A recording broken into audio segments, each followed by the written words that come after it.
7 de la mañana con 49 minutos. El programa económico del gobierno es el tema anunciado ayer por el presidente de la República, y nuestro invitado para analizar el tema es el economista Santiago García Álvarez, catedrático de la Universidad Central del Ecuador. Gracias por acudir a esta invitación. ¿Cuál es su primera impresión sobre lo dicho ayer? Bueno, en primer lugar, Eduardo, gracias por invitarme.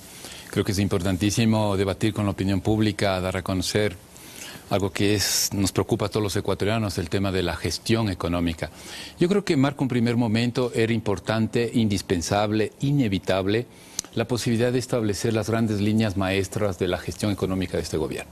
Creo que ha pasado un año ya, casi un año, y era necesarísimo esta posibilidad de decir, bueno, ¿por dónde caminamos? ¿Dónde estamos? Yo creo que en esa definición de por dónde vamos a caminar, evidentemente quedarán gente que no está conforme, sectores económicos conformes y disconformes.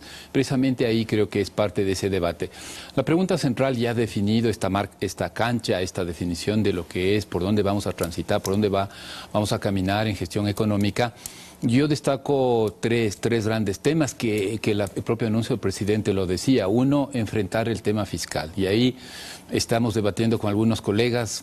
Creo que es inevitable el ajuste fiscal. No es sostenible lo que se vino haciendo en los últimos 10 años, que ha dejado... Ahora, ¿cómo define ajuste fiscal? Sí, exactamente.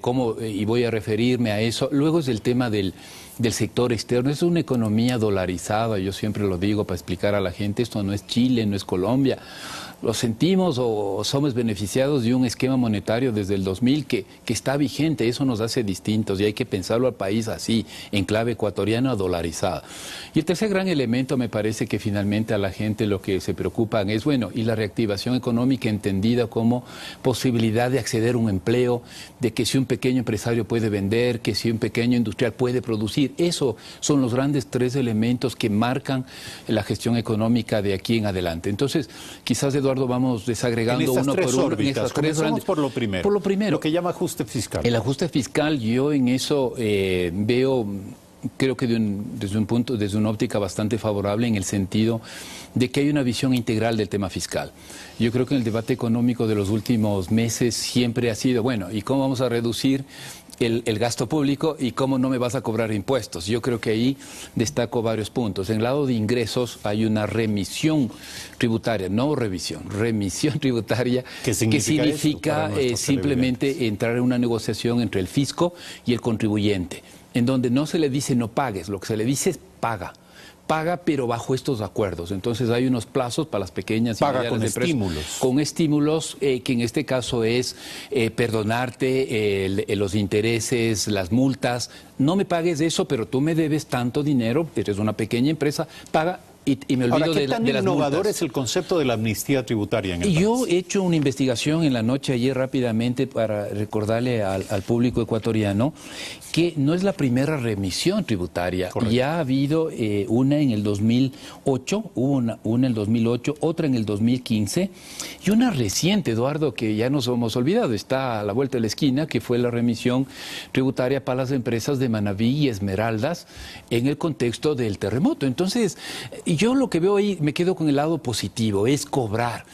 Hay cálculos, está eso en la página web del SRI, hay una cartera por cobrar de 4.600 millones de dólares que el sectores empresariales en general y ciertos sectores de personas naturales deben al fisco. Ahora, entonces, 4.600 dólares es una cantidad muy fuerte. Si otras amnistías tributarias con el mismo fin, lograr que los deudores paguen, no han tenido el mismo efecto, ¿a qué se debe esto? Bueno, yo creo que las amnistías tributarias o la remisión tributaria del 2015 fue bastante exitosa.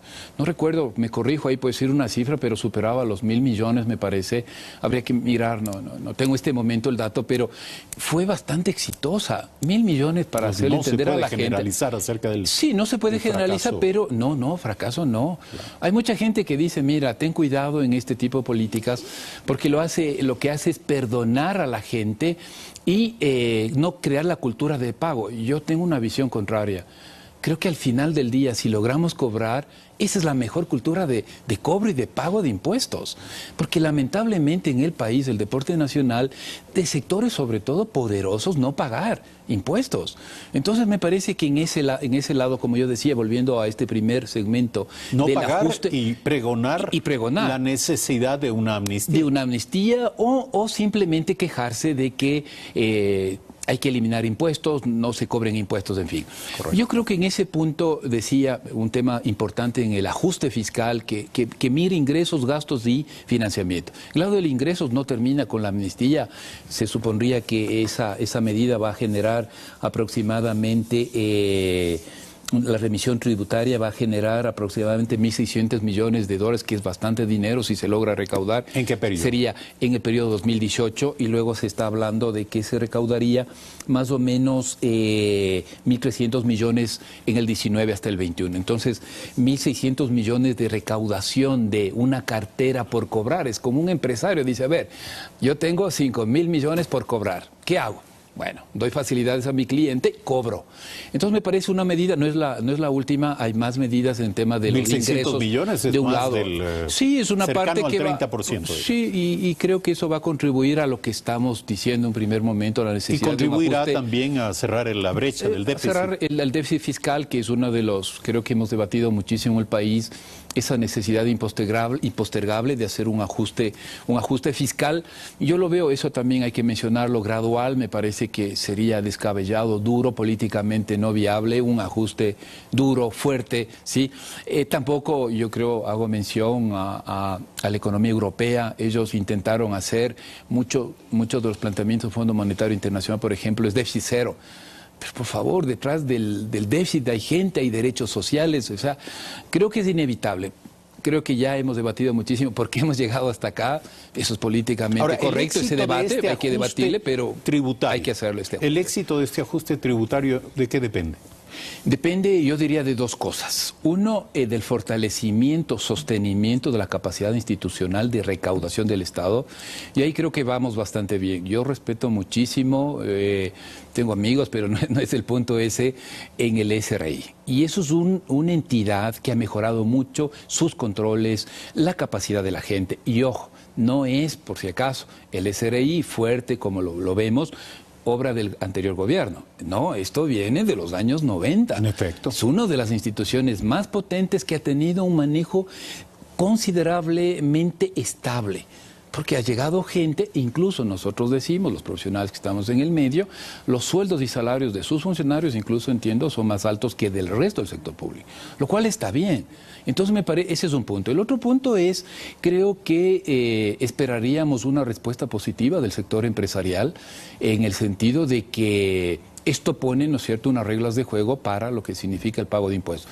El sector empresarial, otra medida se nos está terminando el tiempo y me preocupan los dos aspectos adicionales. Los dos aspectos. Bueno, el otro es el gasto, la reducción del gasto, son 1.000 millones, se está reduciendo 10% todos los presupuestos de los ministerios. Este esfuerzo? Yo creo que... Dentro de lo factible. Dentro de lo factible es políticamente razonable, económicamente hay que hacer unos números más para encontrar hasta dónde vamos a llegar en temas de déficit fiscal, pero creo que es una propuesta bastante razonable. No es la mejor, yo acabo de discutir con un colega mío, claro que se puede hacer más cosas, pero no es la mejor ni la peor, es una propuesta políticamente, diría yo, razonable de lo que el pueblo ecuatoriano estaba esperando trazar el camino.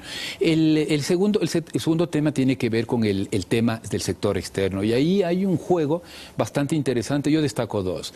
El tema del ICD no se elimina, pero se dice en la medida que haya una balanza comercial. Se condiciona condicionada, bueno, porque hay desaparición parcial. Eso es un punto real, porque se olvida en el debate que el déficit comercial del sector privado es deficitario todos estos años. Más importamos que exportamos.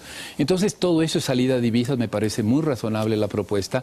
Y el otro es, ¿no es cierto?, lo vinculado con la atracción de inversión extranjera. Me parece que eso es lo que estamos esperando. Y el tercer elemento, sí hago una crítica, creo que es la parte más débil de este puzzle de tres partes: fiscal, sector externo, la reactivación productiva. Ahí yo destaco algo interesante que el país convoca a un debate, me parece que no lo hemos debatido, el tema vinculado el tema vinculado con la inversión y la traída de banca externa. Siempre hemos dicho, viene la banca externa a coger nuestros ahorros, pero si la propuesta es una banca externa, extranjera, para canalizar inversión, bienvenida, porque van a traer nuevos dólares. No queremos que cojan nuestros dólares. Siempre se ha dicho eso. Entonces, ese es un punto, la reactivación, reducción de trámites. ¿Pero es esto posible? Yo creo que sí. El Ecuador puede es un país ser interesante dolarizado para empresas intermediarias financieras. Hay algunas propuestas, Eduardo. Condicionada al hecho de que no debe sacar los capitales del Ecuador. Eso de un lado y otro que traigan capitales, porque viene la banca extranjera y dice, muy bien, yo voy a captar ahorro ecuatoriano. Claro. Pero entonces, ¿qué hago? Es como traer un fabricante de zapatos acá, entonces digo, pero ¿para qué vengo si yo también tengo industria del calzado? Entonces, hablemos con claridad. Si la banca extranjera viene para inversión, significa Estados Unidos tiene una tasa usted de 2%, más un spread y me colocan al 6, 7%, gana, todo el mundo gana. Bienvenido. Viene dólares y viene... Sí decía Eduardo, y con eso creo que el tiempo se nos ha ido, pero creo que hay que profundizar el debate. Las medidas no terminan aquí, creo que marcan una perspectiva importante para el país, ya sabemos a qué atenernos. Creo que hay que trabajar más en reactivación económica, la reducción siempre será importante, como se ha planteado, reducción de trámites. Un trámite a veces es más caro que un impuesto. Un empresario dice, quítame el trámite y te pago el impuesto. Pues bien, creo que vamos caminando. De un proyecto de inversión, puede ser la diferencia entre hacerlo y no hacerlo.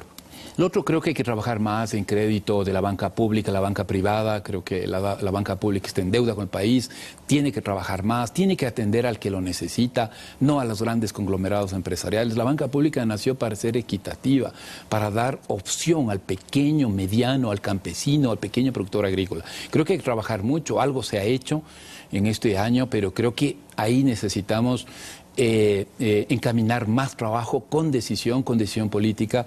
Y también menciono el tema...